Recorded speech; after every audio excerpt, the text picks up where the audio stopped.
શક્તિના 48 નિયમો.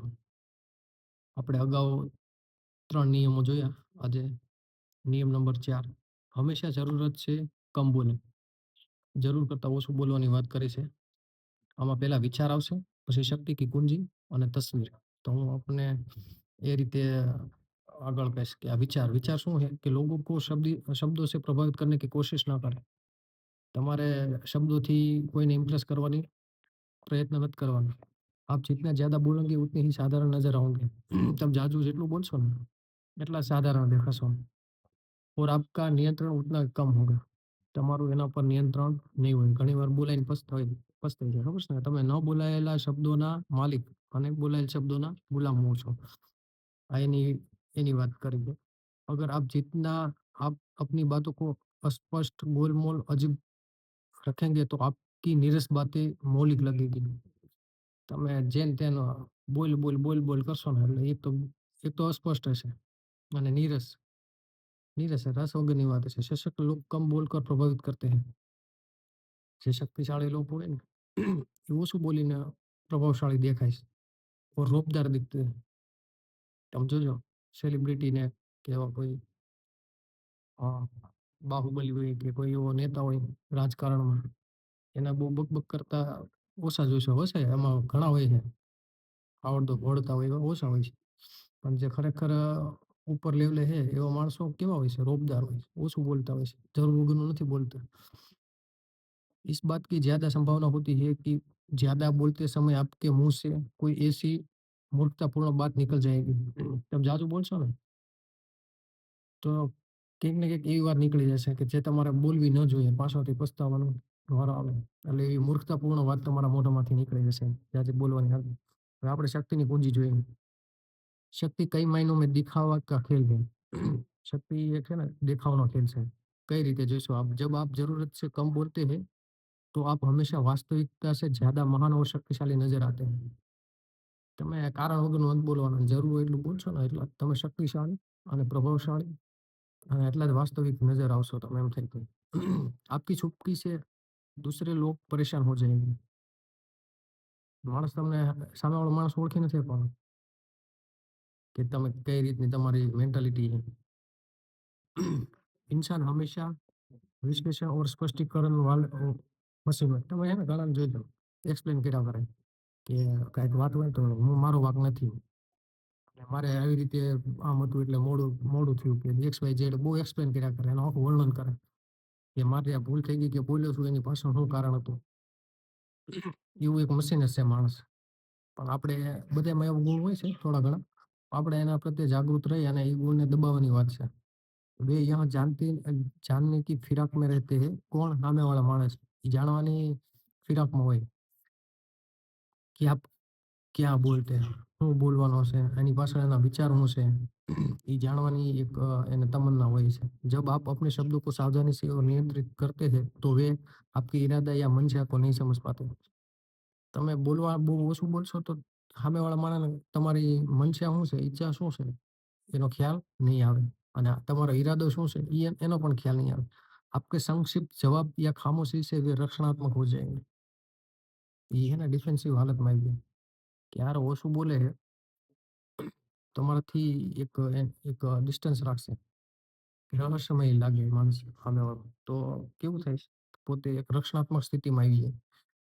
और बीच में कूद पड़ेंगे और खामोशी के खाली स्थान को भरने की हड़बड़ी में घबरा कर कुछ भी बोल देंगे. ઘણા હોય ને હા કંઈ નહીં બોલું તો એ કંઈક ને કંઈક જે કામની ન હોય એવી નીરસ વાતો કરી અને હડબડીમાં એવું કહી દે કે જેને બોલવાની જરૂર નથી. जिससे आपको उनके और उनकी कमजोरियों के बारे में बहुमूल्य जानकारी મળે. તમે એવી વાતો કરશો તો ઘણીવાર તમારી કમજોરીની કોઈ વાત નીકળી જાય તો એને એવી બહુમૂલ્ય જાણકારી મળી જાય कि आप भाई કેટલામાં છે, પાણીમાં કેટલા છે. आपसे मिलकर जानने के बाद उन्हें ऐसा लगेगा कि जैसे वे लूट गए. જે માણસ બોલ કરે ને હા એની એવી વાતો રિલીઝ થઈ જાય ને તો એને પાછળથી કેવું થાય કે હું લૂંટાઈ ગઈ કે મને નથી કહેવાની એવી વાતો મેં કરી નાખી છે. ઘર જાકર વે હર શબ્દ કો ગहराई से विचार करेंगे. ઘરે જઈને પછી વિચાર કરશે કે આ નહોતું બોલવાનું. પણ એનો કોઈ મતલબ નથી रहता।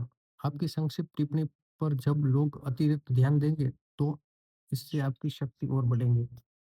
તમે ઓછું બોલો ને એની ઉપર વધારે માણસો ધ્યાન દે, એટલે તમે વધારે શક્તિશાળી દેખાવ છો। યુવાવસ્થામાં ચિત્રકાર એન્ડીની એક વાત કરે છે। એન્ડી કરીને એક ચિત્રકાર હતો, એને આ વાત સમજણમાં આવી ગઈ હતી। वारहोल वारहोल કરીને एक चित्रकार है, यह बात समझ में आ गई थी कि लोगों से बात करके उनसे अपना मनचाहा काम करवाना असंभव है। કોઈ માણસ હે ને, એને હારે વાત, જે માણસ કાંઈ બોલતો નથી ને, એની સાથે કોઈ પણ વાત કરીને એની પાસેથી काम कटवाવું બહુ અઘરું હોય છે। ये એને ખબર પડી ગઈ थी। तो बातों से लोगों को आपके खिलाफ हो जाएँगे, आपकी इच्छा के विपरीत काम करेंगे। તમે બહુ બોલ-બોલ કરશો ને, તો તમને એને તમારા ઈરાદાઓની ખબર પડી જશે અને તમારા વિરુદ્ધ દુષ્ટ स्वभाव की वजह से તમારી પ્રત્યે હે ને એક દુષ્ટતા રાખશે। કેમ કે એને ખબર પડી ગઈ છે કે આમાં કંઈ કાઢી લેવાનું છે નહીં, બહુ બક-બક કરે છે અને आपकी अवज्ञा करेंगे, તમને गणकारશે નહીં। उन्हें उन्होंने एक मित्र से एक बार कहा था, એના મિત્રને એકવાર શું કીધું હતું कि मैंने यह सीखा है कि जब आप चुप रहते हैं तो दरअसल आपके पास ज़्यादा शक्ति है। એને એકવાર એના મિત્રને કીધું કે મેં એક વાત જાણી લીધી છે કે જેટલું ઓછું બોલશો ને, એટલે આપણે शक्तिशाली देखाई છીએ। बात के जीवन में वारहोल ने इस तकनीक का इस्तेमाल बहुत अच्छी तरह से किया था। એને આ ખ્યાલને પછી બહુ સારી રીતે એનો ઉપયોગ કર્યો હતો ઓછું બોલીને। इंटरव्यू में वो भविष्यवाणी की तरह बहुत संक्षिप्त वाक्य बोलता था। જરૂરત હોય ને એવું જ બોલતા, જે એનું ઇન્ટરવ્યુ લેતા ને એને પૂછતા કે આ માણસ કંઈક ભવિષ્યવાણી કરશે, એવા એવા કુતૂહલથી એને પૂછતા। वे जटिल और रहस्यमय बात कह देते थे, માણસોને સમજણમાં ન હોય ને એવી વાત કહી દે। इंटरव्यू लेने वाले उघेड़बन और उघड़बन में रहते हैं, એટલે કે કન્ફ્યુઝનમાં રહેતા, ક્લિયરિટી ન આવતી कि इसका न जाने क्या मतलब होगा, એનો મતલબ શું થતો હશે, એવો વિચારમાં રહેતા। वह सोचने लगता था कि वारहोल के अर्थहीन देख रहे वाक्यों में कोई गहरी बात छिपी है। પછી એના ઉપર વિચાર કરે કે આને કંઈક વાત કીધી છે, તો એમાં કંઈક ગહન વાત छिपी હશે। वारहोल अपनी पेंटिंग के बारे में कभी बात नहीं करते। એક મોટો ચિત્રકાર હતો પણ ક્યારે એના વિશે એને વાત નથી કરી કે મારું ચિત્ર બહુ જોરદાર છે ને હું આમાં કેટલી મહેનત કરું છું। ના, ક્યારેય નહીં, એને એની ક્યારેય વાત નથી કરી। वे इस विशेषण का काम दूसरों पर छोड़ देते थे। આવી બધી ચર્ચાઓ છે ને બીજા માણસો પર છોડી દે છે, પોતે નથી કરતો। वे अपने काम के बारे में जितना कम बोलते थे, दूसरे लोग उसके बारे में उतने ही ज्यादा बात करते थे। એ એના ચિત્ર વિશે જેટલી ઓછી વાત કરતો હતો, પણ માણસો એના વિશે વધારે વાત કરતા હતા, એના ચિત્ર વિશે, કેમ કે એ ઓછું બોલતો હતો। वारहोल की पेंटिंग उतनी ही ज्यादा महंगी बिकती थी, એનું માર્કેટિંગ થતું ભાઈ। માણસો વધારે એના વિશે વાત કરતા ને, તો એના પેઇન્ટિંગનું માર્કેટિંગ થતું। जरूरत से कम बोलकर आप अपनी शक्ति का नाटकीय को बहुत ज्यादा बढ़ा लेते हैं। તમે ઓછું બોલ્યું ને, તો તમે નાટ્યાત્મક રીતે તમારી અ, વાતને है ना ऊंचाई पर લઈ જાઓ છો। इसके अलावा आप जितना कम बोलेंगे, मुंह से कोई मूर्खतापूर्ण या खतरनाक बात निकलने का जोखिम उतना ही कम रहेगा। તમે જેટલું ઓછું બોલશો એટલી તમારી નબળાઈની વાત છે કે તમે તમને નુકસાન પહોંચાડે કે બીજાને નુકસાન પહોંચાડે ને એવી વાત નું જોખમ ઘટી જાય છે, કારણ કે તમે ઓછું બોલો તો એ એક ફાયદો થાય છે। 1825માં એક નિકોલસની વાત કરી છે। નિકોલસ પ્રથમ કે रूस के सिंहासन पर નિકોલસ પ્રથમ કરીને એક રૂસના સિંહાસન પર બેઠો હતો। એ વખતે એનો વિદ્રોહ થયો હતો। તો વિદ્રોહમાં એક નામ એનું છે રેલિવેન્ટ। રેલિવેન્ટ એક વિદ્રોહી હતો, તે રાજાએ એને ફાંસીની સજા સંભળાવી દીધી। એટલે એનો માસડો તૈયાર કરવામાં આવ્યો ફાંસીનો। ફાંસી લગાડી અને જેવી ફાંસી આપી એટલે દોરી તૂટી ગઈ એની।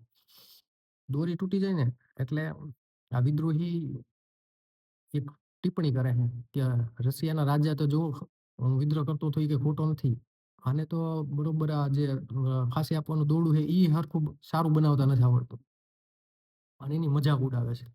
કેમ કે અહીંયા એને બકબક કરી નાખ્યું, નથી બોલવાનું એવું બોલી નાખ્યું છે। અને એ વખતે ફાંસીને માંથી એકવાર આપણે તો આપણને બધાને ખબર છે ફાંસીમાંથી એવી રીતે પડવાની શક્યતા બહુ ઓછી રહે, પણ એવી રીતે જો કાંઈ બનાવ બને તો એને એની સજા માફ કરી દેવામાં આવે। એટલે ત્યાંથી એક દરબારી દોડતો દોડતો જાય છે નિકોલસ પાસે કે આવી રીતે થયું છે ફાંસી આપતા, રેલિવેન્ટને ફાંસી આપતા હતા ને દોરડું તૂટી ગયું છે।